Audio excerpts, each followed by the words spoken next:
One. Let's begin our streaming on YouTube for the My Vocabulary is Poor. Learn and apply this tip immediately. Alrighty, so let's see here. Okay, this screen is better for me to organize myself. It's a lot with this simultaneous broadcast or streaming situation. No, I have a hard time too, trying to keep up with all the technology and all the streamings, but we'll keep up. No problem. At least audio is there's no delay here and on on Thank the God. platform, so I can see you, look at you here and hear you here, and that's fine. I'm not gonna get lost or crazy. But anyway, let's get started then. Okay, we have a lot to talk about, but at the same time, I decided to bring something that was like one tip, one big tip. I feel like I got a major tip that I gave a while ago, in a class where I talked about 3 great steps to help improve your passive vocabulary, and make it active.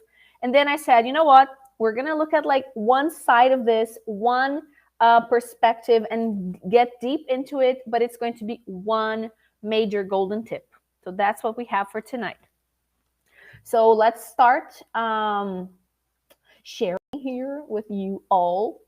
Let's see what we can see on YouTube.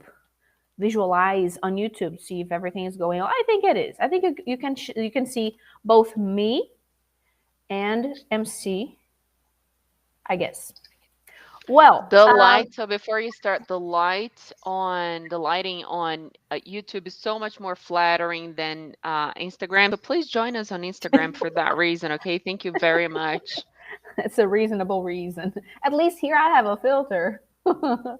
Okay, so all right, so you can all see there what the class is about. My vocabulary is poor. Learn this tip and apply it immediately, right? So let's get started. My vocabulary is poor. What can I do?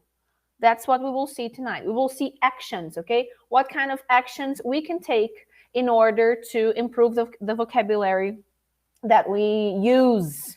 Not that we have, but the one that we actually use. Well, vocabulary solutions. First of all, let's think about something here. Short-term solutions versus long-term solutions.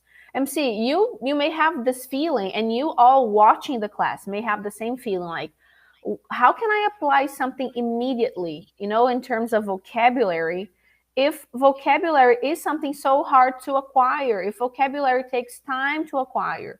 So you might be thinking like, so I brought this like right off the bat here, short-term solutions versus long-term solutions. Long-term solutions will involve building vocabulary, getting input, learning new words that you have like no idea what they mean. You have never seen them before. If somebody uses them with you, you will not understand, comprehend the whole idea. It will cause trouble for you. So if you need to expand your vocabulary, both active and passive, that is not a short-term solution. There is no magic trick.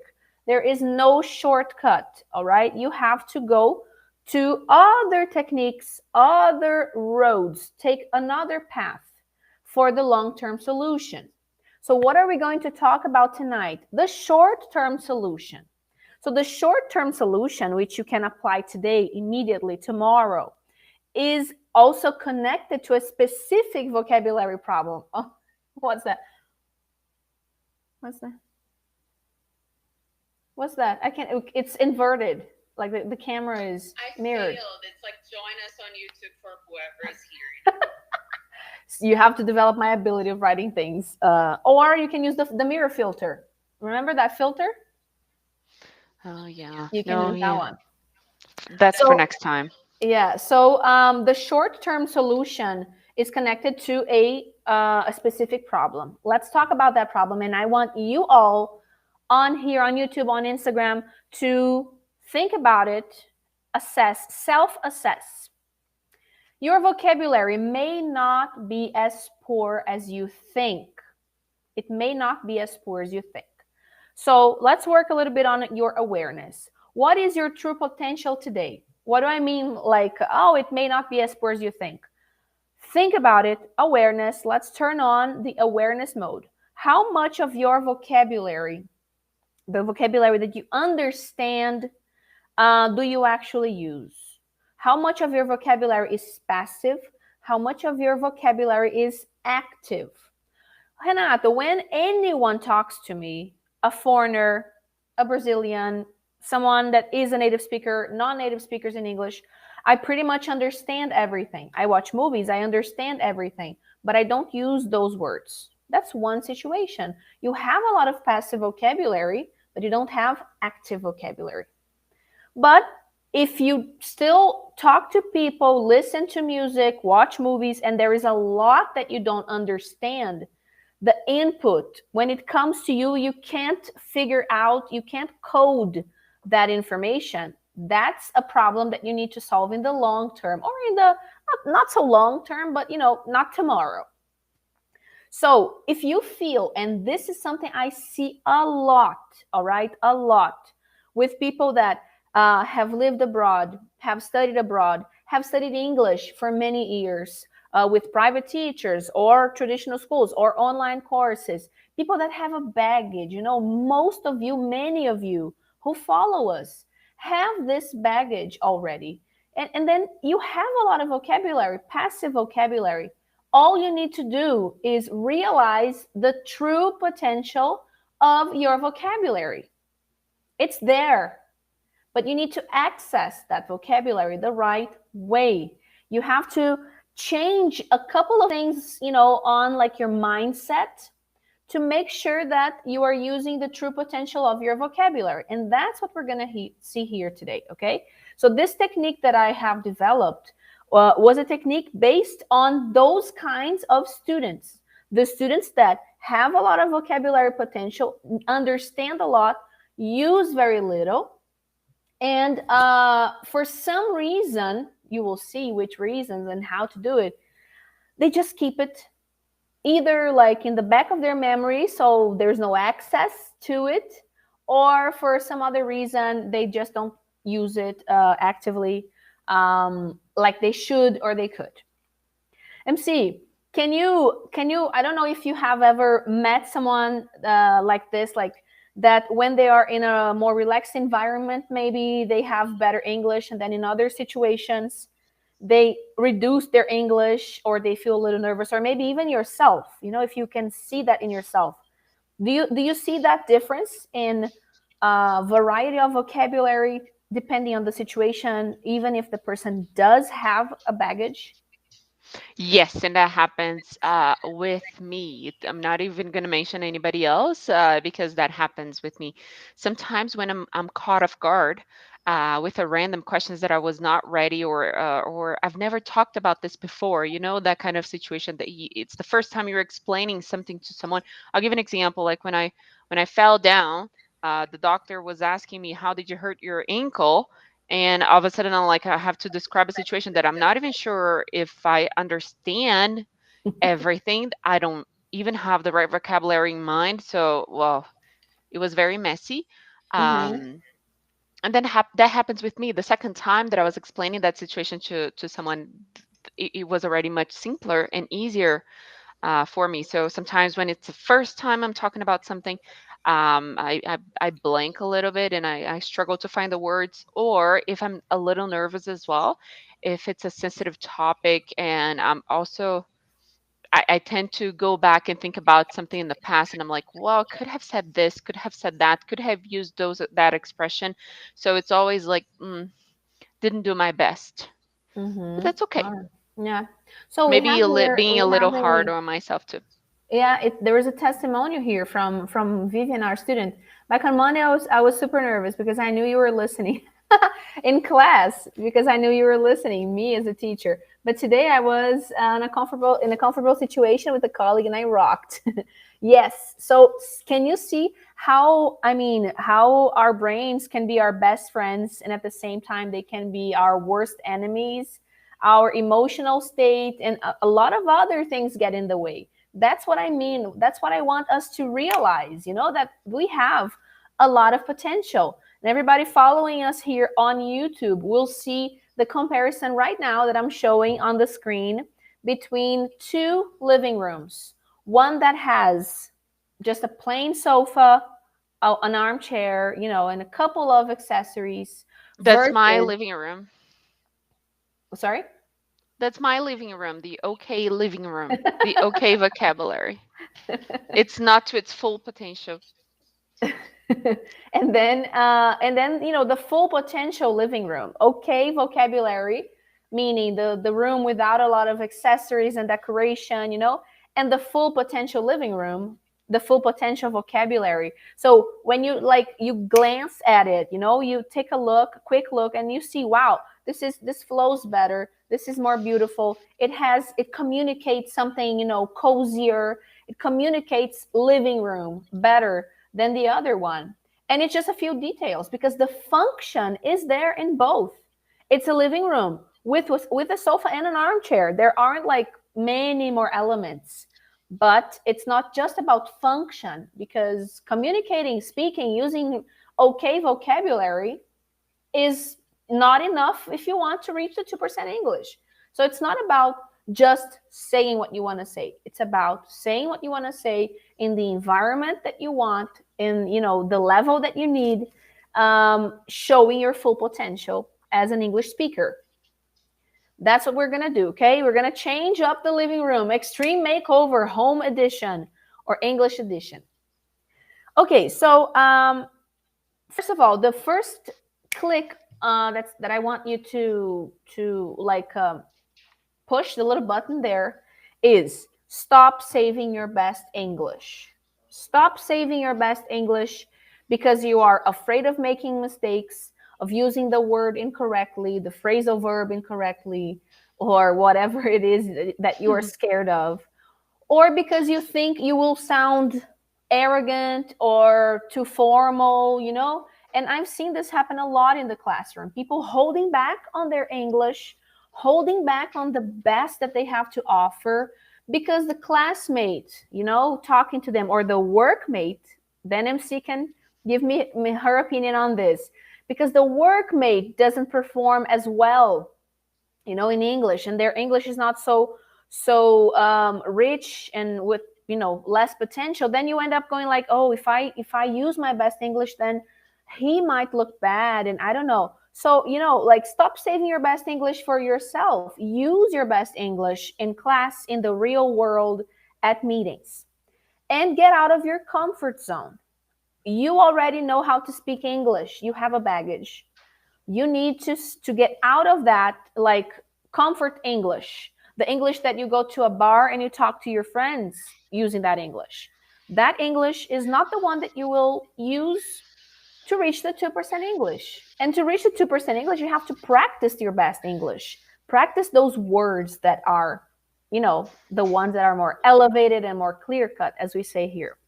So MC, I have this question for you, about Okay. saving your best English. Have you ever been in that situation? I've seen a lot of students do that in class, save their best English because of what's happening around them. Either they're scared of using things, or they're scared, because it's going to be too much. Have you ever seen anything like that happen, or been in that situation? Maybe not. Maybe it's something that you have never Mm, experienced. it's hard to say about the others unless you deeply know their English and that you're like, well, they're not trying too hard or anything like that. So, and from a personal assessment, I'm the kind of person that takes risks. Um, I, I'll try to say the expressions that I learned, and even if I make mistakes, it's like, who cares? I'm trying, and if people want to correct me, I won't take that personally. It's not going to be an attack to me. It's going to be just someone helping me out, and I deeply appreciate feedback. So it's Yeah. okay. So You today I just, was trying to use the out to lunch expression that I absolutely love, and I shared here already. yeah. And for some reason, I'm like, out to lunch, out for lunch, out in lunch. I don't know. I forgot the preposition. It didn't come right away. Who cares? I said it anyway. And then I was like, oh, it's out to lunch. Oh, that's okay. Yeah, and actually, these two elements that you mentioned right now, which is taking risks and being open to feedback, are the more the more time goes by, the more I think these are the two absolute secrets to reaching the 2% English ultimately, because without these two last steps, these are the last steps that take you there. You can study, learn, get input, practice in the class, in the laboratory, but then in real life, if you don't actually get what you learned and apply it and hear the feedback and go, oh wait, there's a mistake here, let me fix it, let me get better, you don't evolve, you don't actually get there. So that's a golden tip, really. Okay, so let's get to the technique. Let's get to how. How are we going to do that, Renata?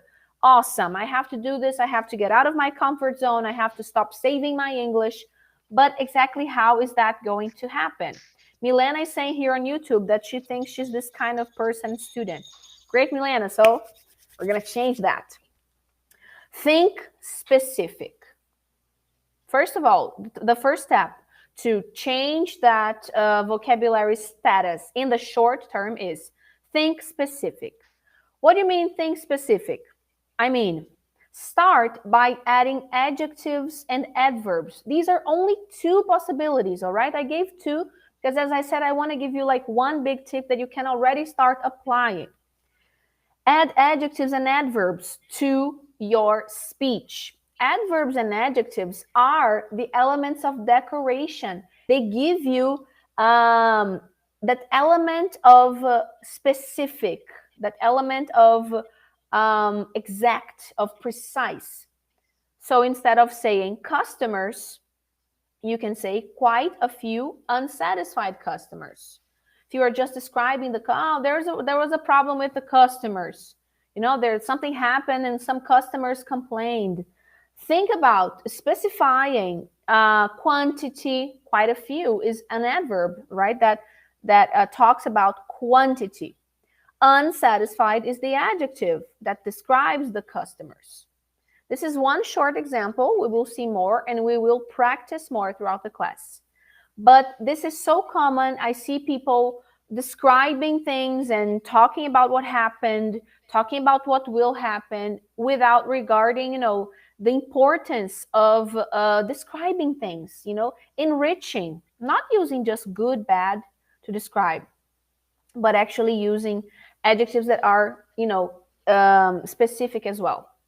Not just using adjectives, but using the right ones. What else can we do in terms of thinking specific? Substitute generic words for more specific words. What are generic words? Example, many people complained about the product. Oh, many people did this and this and that. Many and people are generic words. People is a very generic word. So instead of saying many people, you go, straight to the point. How many? Hundreds, several, more than we expected, less than we expected. That kind of construction there, using more specific words. And what kind of people? Customers, suppliers, what else? Like politicians, citizens.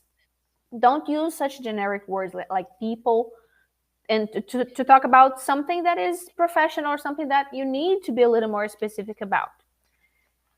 Now I have a bonus tip. 10 generic okay words to start cutting out. How much do you use these words? People, things, many, good and bad to describe things or anything. I think, to give your opinion, really very important and necessary. We use a lot, as Brazilians, we say, oh, it's necessary, it's important, it's necessary, it's important, instead of using a modal verb here or there, or substituting for it's critical, it's vital, it's essential. So these, and everybody, these are 10 generic words to stop using. Yes, go ahead, MC. Please, let's make a pause here. Let's pause and really breathe that content that you're receiving in front of you right now. You know why? Don't take for granted that tip that Renata is sharing with us. Because back in my days, like 10 years ago, when I was in my exchange program back in Charleston, South Carolina, I had a business English course. at university, and one of the things that my professor back then taught us was those words that you should avoid in writing, speaking, and in the business world as a whole. So it was a business professor talking about In university, language. talking to native speakers, talking to Americans, like 90% of the students there were, or even more than that, Americans. So Hmm. this is something that even native, they have to also pay attention to, well, not falling to the trap of being in the comfort zone and taking the and just choosing those words. Yeah. So there you go. You're playing a game, a different game here at a different level here. We want to bring you to the 2%. So if we want to take you to the 2%, it's a different game. It's Yeah. not just the basic, just getting by won't work. And that's why we need to pay attention at tips like those. So if you Pay like attention the to tip, hit the tips like like those. button here.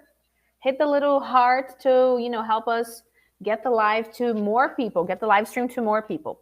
So this list, by the way, this material will be available on Telegram. If you are not part of our Telegram group yet, DM us. Actually, it's a channel, so you only receive things. Nobody else can write or send messages. And I am going to send this material over to the group. If you want to restudy, which you should, it's going to be there.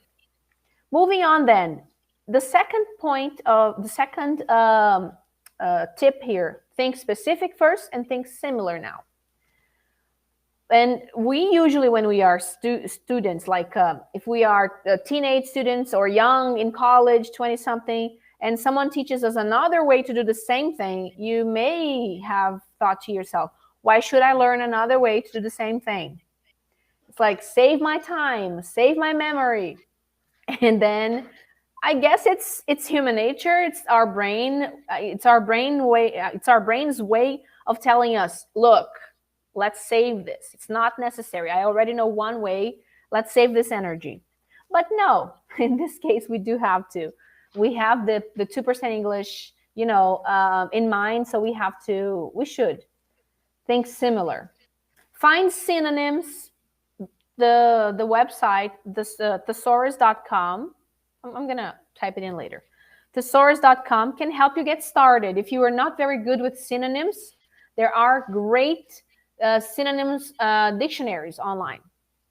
So you can start finding synonyms for the okay words or the ones that you overuse. So you're going to think specific and you're going to think similar in order to improve your vocabulary. When you are speaking, instead of coming out with the natural comfort zone English, you will try to substitute the words for more specific words or add more specific words or change the comfort zone words for similar ones.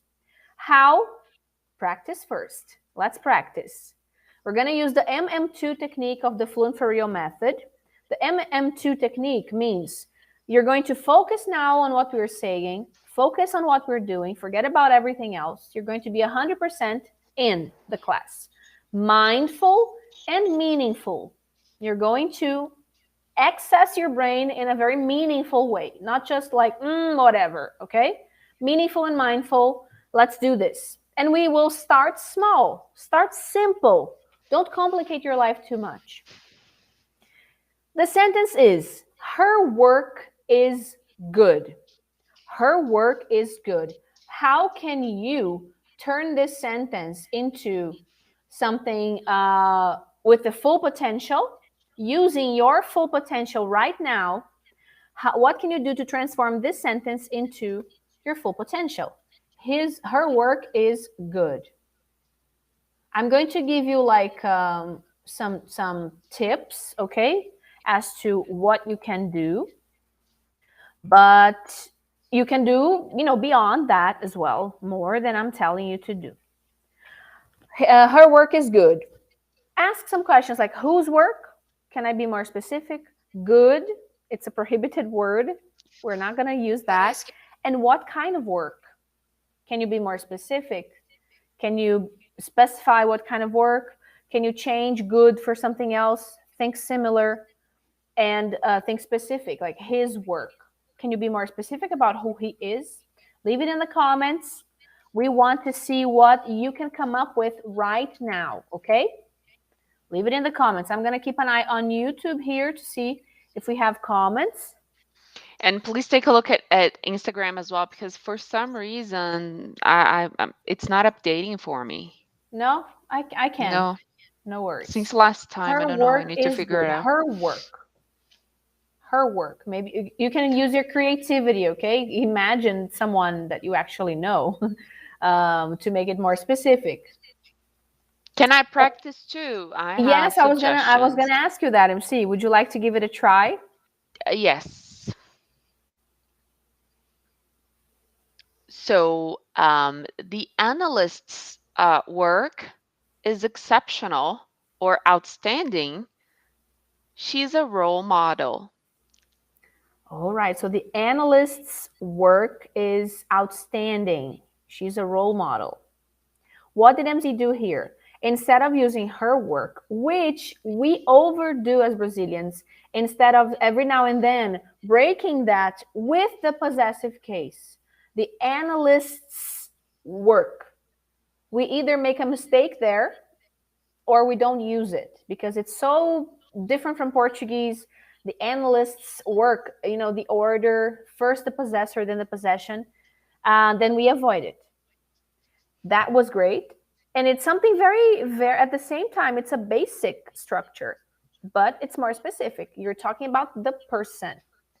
Who exactly? And then you, instead of good, outstanding, you actually said both too, right? Outstanding and exceptional. To describe work, these two are much more specific than good. Exceptional work, outstanding work.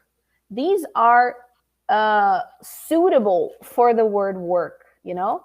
And good is generic. You can talk about someone who's good, food that is good, work that is good, a plant that is good for your apartment. I don't know, you know, it's so generic. Love it, MC. Love that. You really got the exercise, the gist of it. That's exactly the idea. All right. What about, are you guys shy? Come on. You're shy. Give it a try. Let's Give it a practice try. today. Substitute good for something else, for a synonym, something that is more specific. All right. Thank you, Pauline. Pauline is saying here on YouTube that the class is fantastic. Thank you. All right. Let's see. Well, you are shy today. I'm going to wait a little bit and move on to the next one, but you can still throw in her work is good as I keep going. No worries. Next sentence. Everybody thinks it was a bad decision. Everybody thinks it was a bad decision. So think similar, think specific. What words here can you substitute for something similar? A synonym that you don't use so much? And what words can you be more specific about? Can you narrow down to a more specific idea? Everybody thinks it was a bad decision. Leave yours in the comments. Oh, let me write it here. Everybody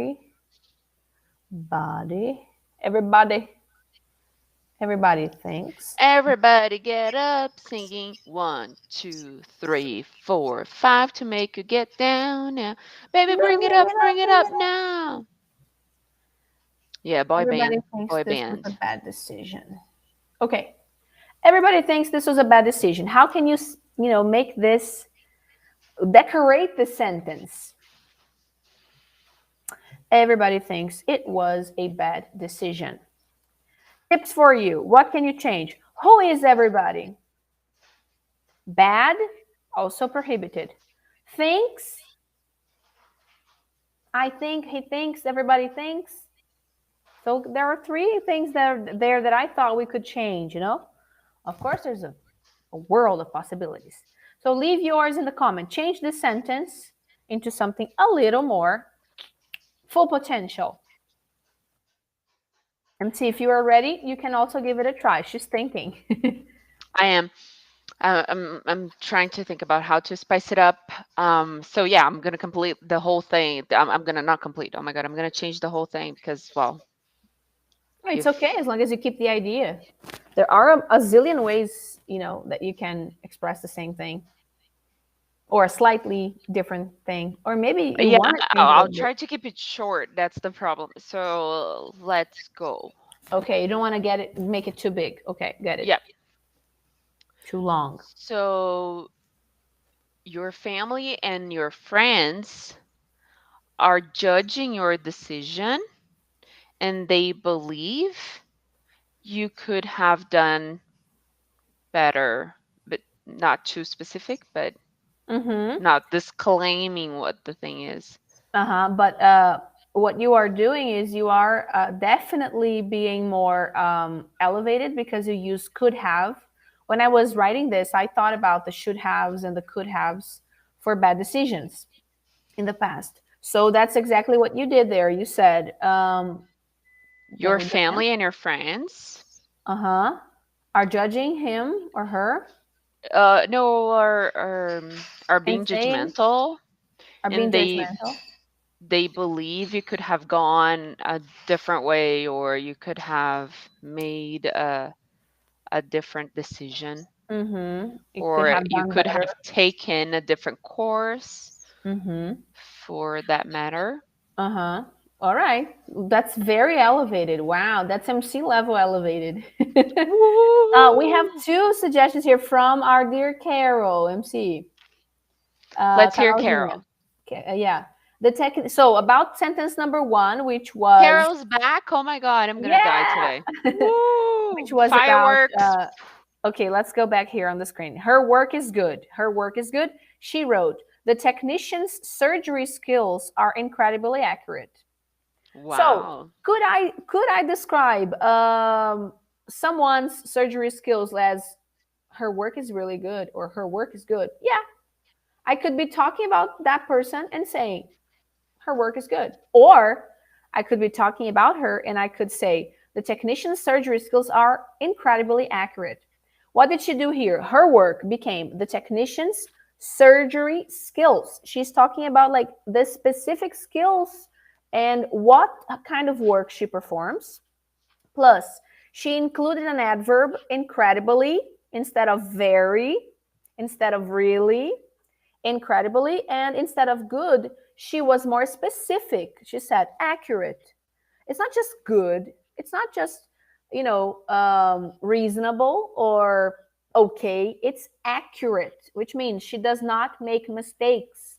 Can you see how more specific that is? And it gives the idea of being correct, not just being good. Great, Carol.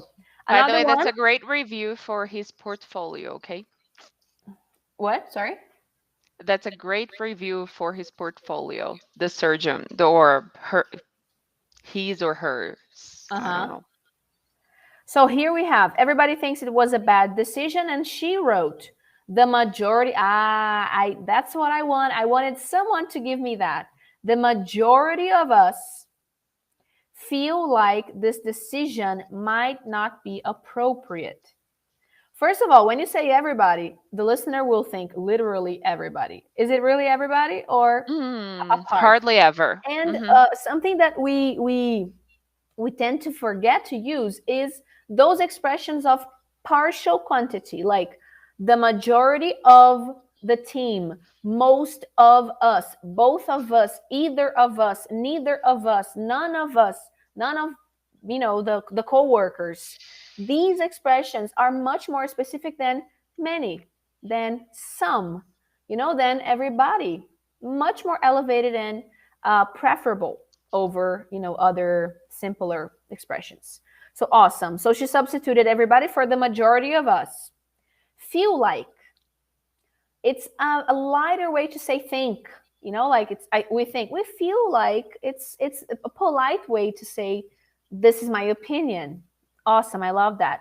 That this decision might not be appropriate. Instead of good decision, she chose appropriate, something more specific than good. and also a better choice there, right? Because it's more specific.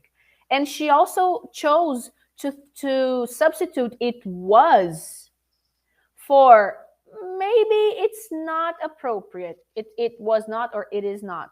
Maybe it wasn't so appropriate, It might not be. So she used a modal verb also to be more specific about how they feel, We feel that maybe it's an adverb in a way, even though it's a verb, might not be. The usage of the possibility of that maybe it's not, it is included in the idea of the adverb, that you are changing, including an element there to decorate the sentence and be more specific about your feelings, about your opinion. She wrote another one. According to your friends, your decision can be improved. According to your friends, your decision can be improved.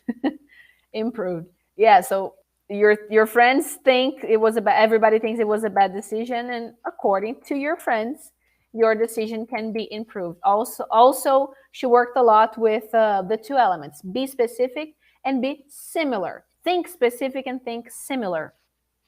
And let me be the timekeeper here, 7:46 or 9:46 Brazil time. Okay, let me see how many we have. One, two. Okay, we have two more.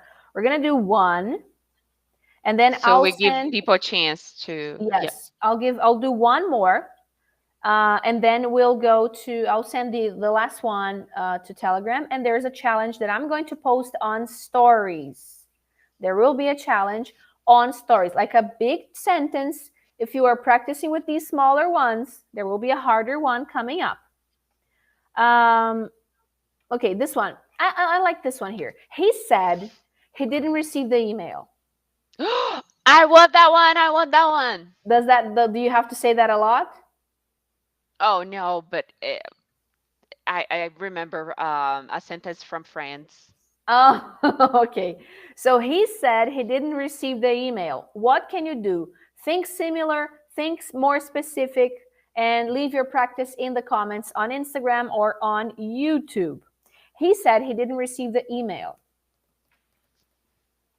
Some help.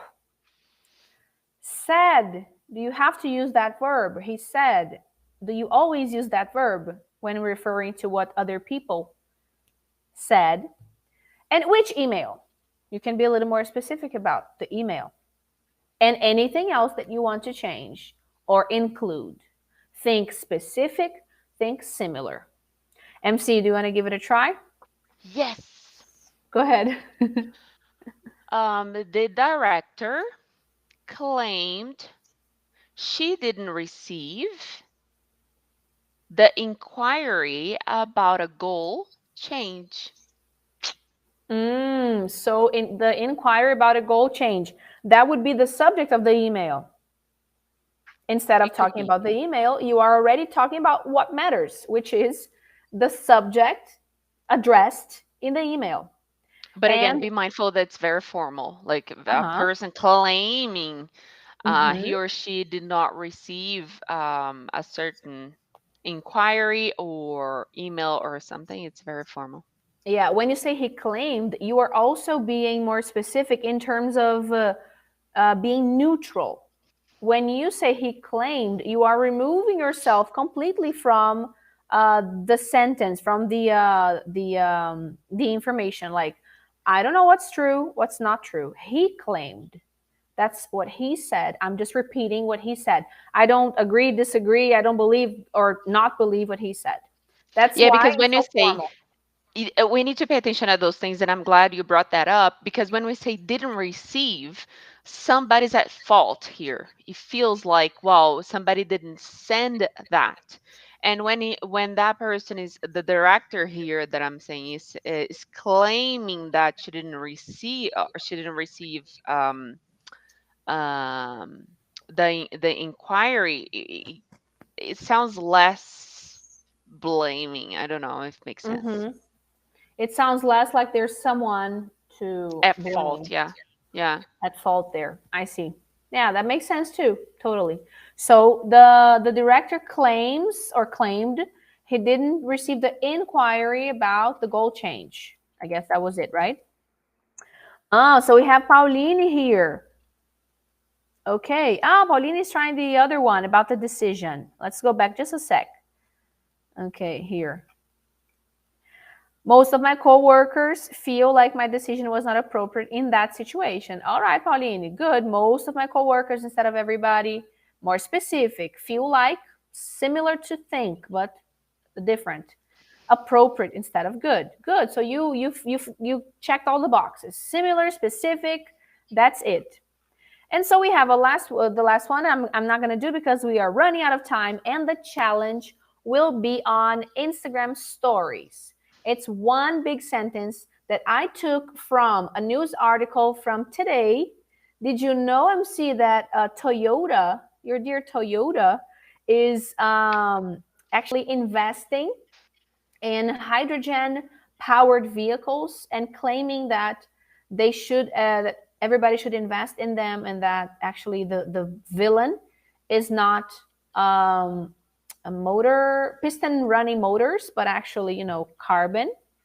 So it's going to be about something that's really happening in the world today, now, right now. Okay, you're going to change that sentence using the technique: think specific, think similar.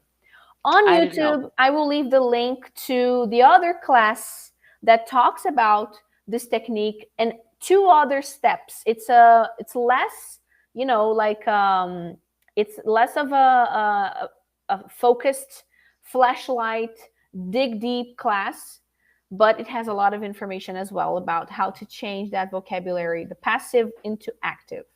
So change your mindset, give your best English, stop saving your English, get out of your comfort zone and use the technique. Think similar, think specific.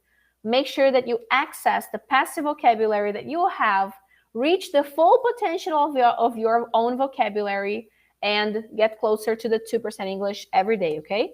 Thank you all for coming and for watching. It was a pleasure teaching you on YouTube and here on Instagram as well. Thank you so much for the comments, Carol, Pauline, Milena, Layla, everybody here as well. Thank you all, and thank you, partner. Thank you. It was a pleasant to be here today. I enjoyed a lot the class. Hope everyone did as well. And we'll see you again next week, same time, 7 p.m. Eastern Time or 9 p.m. Brazil time. Yes, we'll see you then. Closing up Instagram. Bye bye. Thank you. Thank you. See ya. And also giving a goodbye, a big hug, a big goodbye to you all here on YouTube. Thanks for watching. Subscribe to the channel if you have not subscribed yet.